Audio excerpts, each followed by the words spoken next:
Hi folks, welcome back to Stacey Can. Today I am making chili. This is another great winter canning item to do in these colder months. And again, it lasts 18 to 24 months. So it's a nice thing to prepare for even next winter when the weather turns south then, and you're all ready to go. You already have something lined up in your pantry when the weather turns, or if you just, maybe you want chili in the summer or whenever you want it. While I go over all of this information, you can follow along down below in the show notes, and the recipe is down there. And while you're down there, please hit like and subscribe because that does help. And this is a tested recipe from the Ball canning book, so I have the title of that down below as well. So the ingredients that you need are 5 pounds of ground beef, 2 cups of chopped onions, 2 garlic cloves we're gonna mince, 6 cups of canned tomatoes. Now you can use your own canned tomatoes if you have them, or if you're like me and you're out of them, you can buy some canned tomatoes, which is what I'm doing. And you want to have the juice as well. A half of a teaspoon of salt.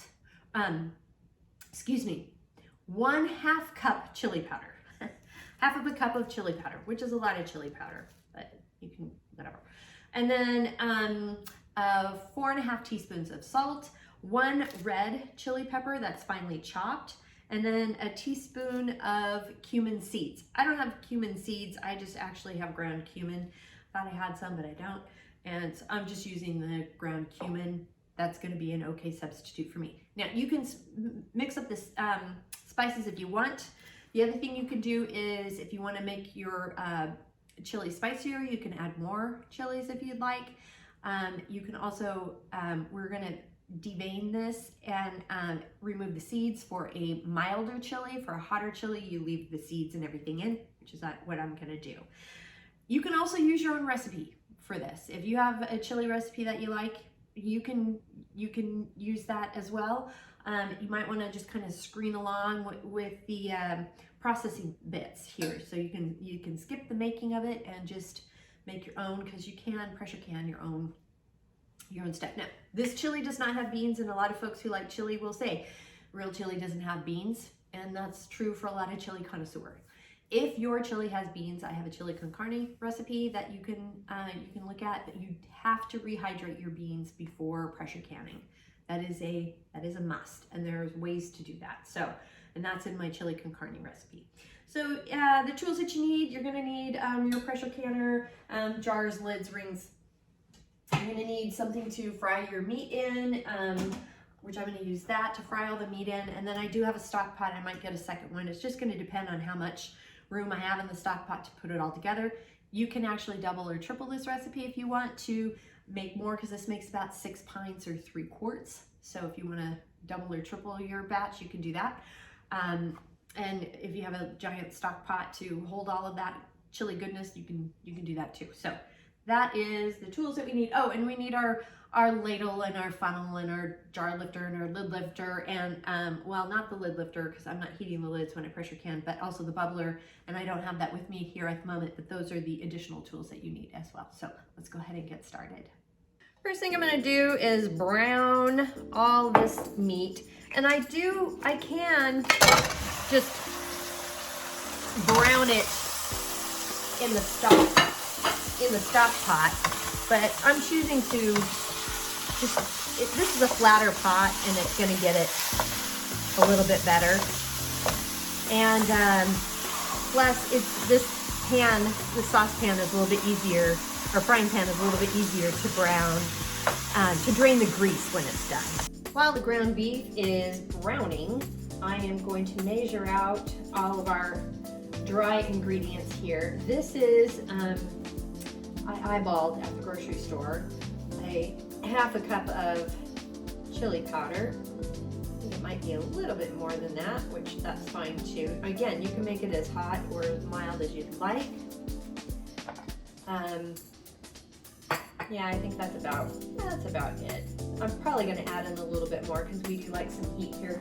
You can also add in some, you can just add in some more peppers, more peppery seasonings if you like. I might add a little bit more just to make sure I got a 1/2 cup. I did have chili powder in this container, but this is not enough. This is definitely not enough. So I had a little extra, and then I'm gonna measure out the rest of the ingredients. Oh, and I do have some pickling salt here that I'm going to use because that's what I have on hand. But you don't need to use pickling salt for this. And this is 4.5 teaspoons of pickling salt. You don't need to use pickling salt for it. You can use regular table salt for this because it's not going to matter if it's a little cloudy or not. I'm also measuring out 2 cups of onion. We have the onion and garlic in here, and now I'm just going to cut up, and I did get a glove. You might want to get a glove for this part, especially if you're going to devein and seed the onion. You definitely want to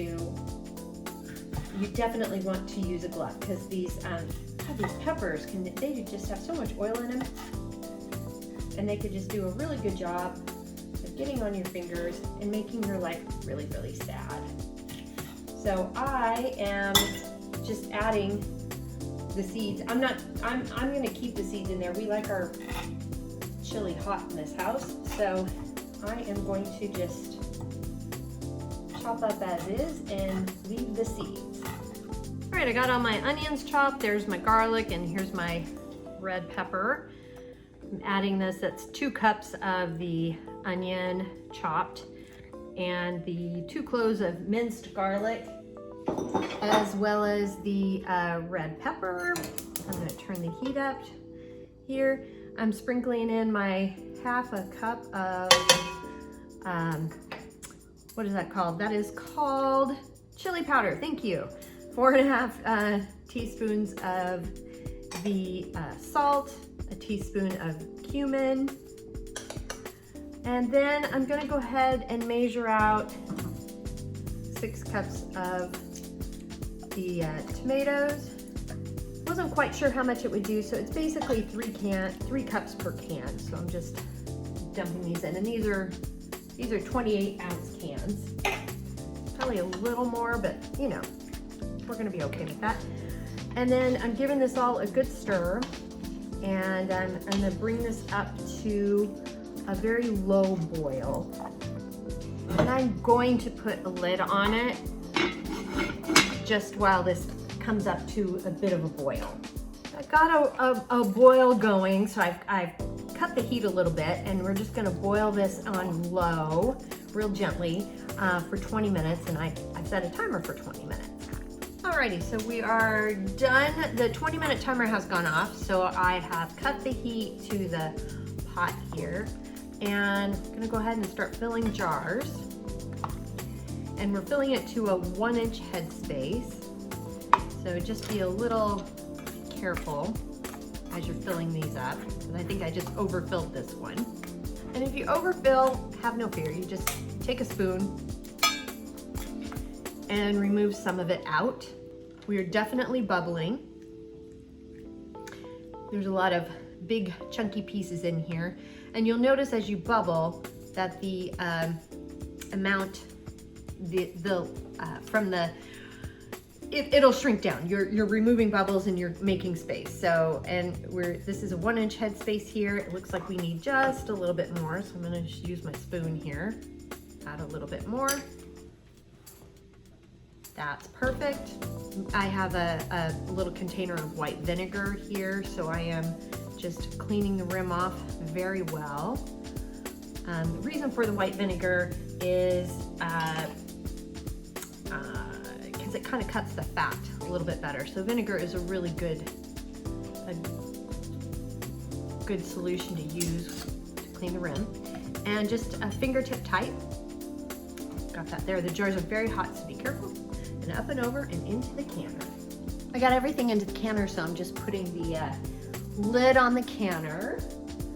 So I've got the lid on correctly, and I've kicked the heat up to high, and I'm waiting for a steady stream of steam to come out of the vent pipe here, and when it does, I'll set another timer.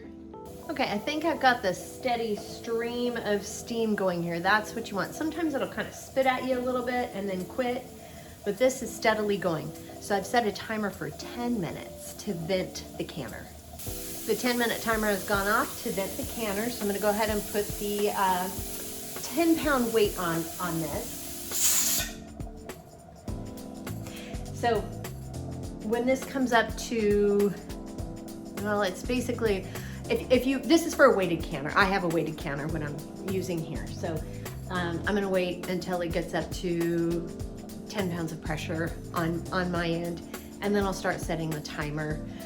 For me, it's for 75 minutes. You can look off to the side here for your altitude and elevation. This will be a little different for the dial gauge canners, which you want to get it up to 11 pounds of pressure. So again, information off to the side and down below in the show notes for your altitude. And if you have any questions, by all means, please reach out to me on this too. Canner has come up to pressure, so I've gone ahead and set the timer for 75 minutes for pints. I did all pints. For quarts, you want to use time it for 90 minutes. And if you want to mix and match, you can do pints and quarts in one canner. But you set the timer for 90 minutes in that case.